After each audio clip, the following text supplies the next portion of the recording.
Picture this. You are the Prime Minister of the United Kingdom. You have a massive parliamentary majority. You should be confidently steering the ship of state. And then you get absolutely demolished at Prime Minister's questions because you cannot answer basic factual questions about your own government's record. Not complicated policy minutiae. Not obscure constitutional technicalities. Simple numbers. How many teachers have been hired? How many police officers are there? What has happened to energy bills? And you get every single answer wrong. Not misleadingly spun. Not artfully dodged. Just factually, demonstrably, embarrassingly wrong.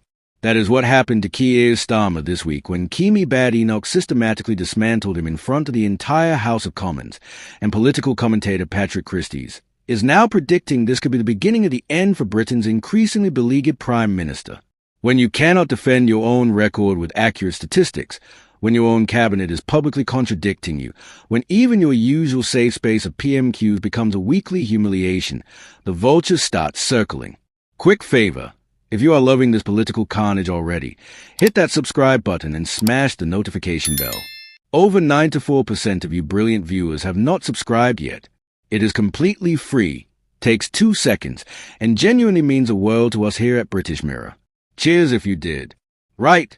Let us dive into this parliamentary massacre. So let us set the scene, because context matters when watching a Prime Minister get absolutely eviscerated in front of the nation.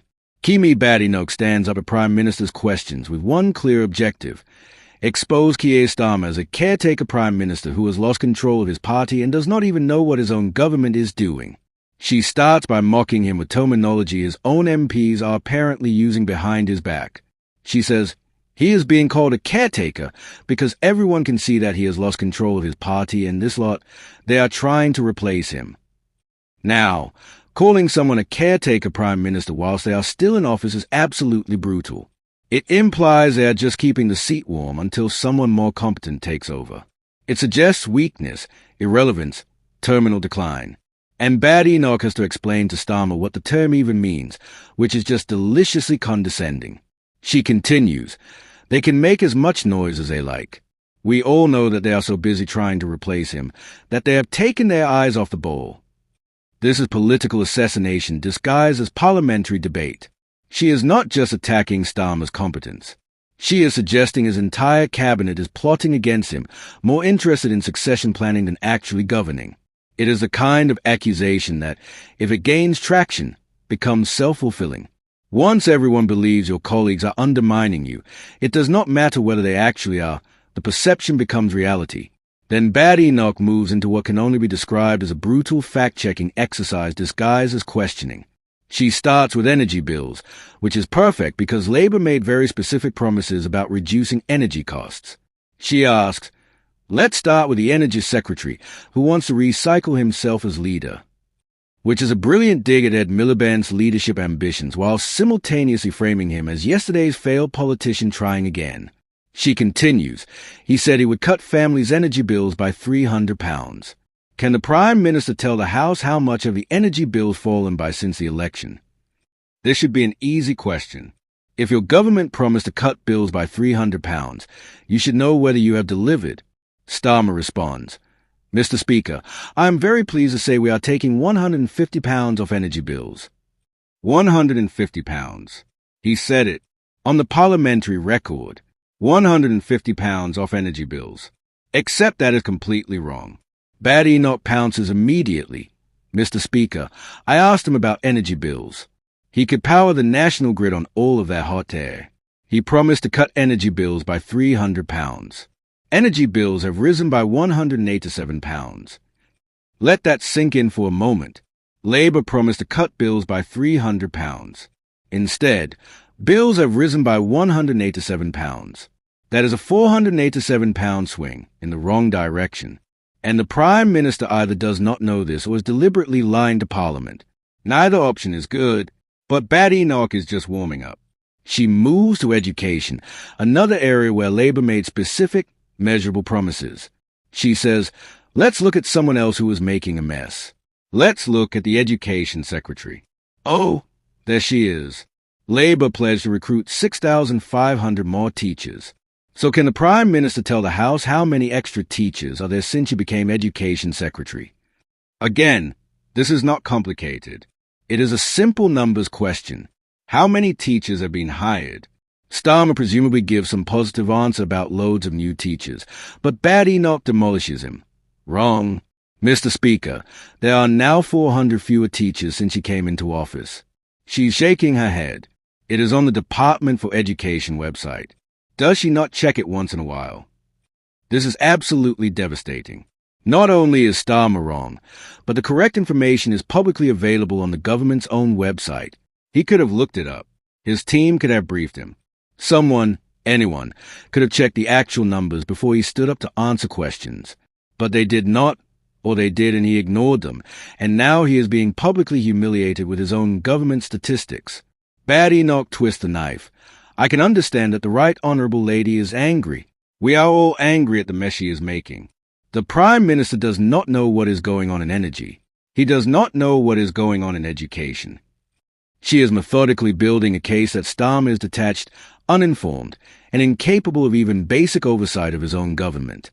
Then she moves to police numbers, and this is where you start to feel genuinely sorry for Starmer, or you would if he had not gotten himself into this mess. Badenoch asks, last year, the Prime Minister promised to recruit 13,000 more police officers. How is that going?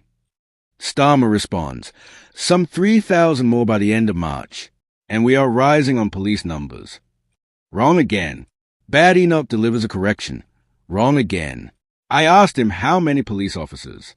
There are now 1,300 fewer officers than at the election. 1,300 fewer. Not slightly fewer than promised. Not behind schedule on recruitment. Actually fewer police officers than when Labour took office. And the Prime Minister apparently has no idea. At this point, Starmer is reeling.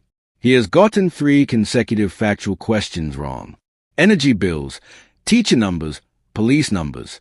All wrong, all easily verifiable, all completely undermining Labour's claims to be improving public services and living standards. But Badenoch is not done. She asks about NHS appointments lost to strike action since Labour took office. Starmer pivots to attacking the Conservative record, saying they left the NHS in an absolute mess with the highest waiting list ever. Then he claims a health secretary has delivered 5 million extra appointments. Which sounds impressive until you realize he has not actually answered the question about appointments lost to strikes. Badenoch calls him out. Mr. Speaker, I asked him how many appointments have been lost to strike action. He does not know. Let me tell him. We have lost 93,000 appointments to strikes since the health secretary gave doctors a massive pay rise.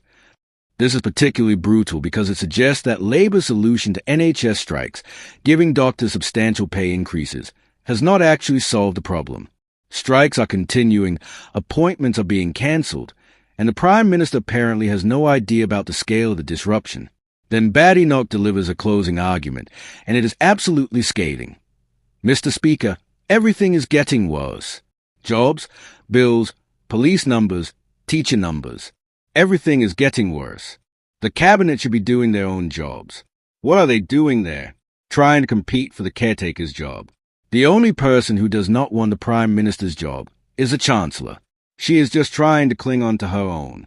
Is it not time, Mr. Speaker, that the Prime Minister admits that Labour is not working? That final line is brilliant because it references a famous Conservative election poster from 1979 showing a long dole queue with the slogan Labour isn't working. It is political history weaponized as a contemporary attack, and it lands perfectly because everything Badenoch has just demonstrated suggests she is right. Labour's promises are not being delivered. The numbers are moving in the wrong direction.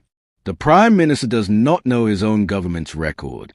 But the humiliation does not end there.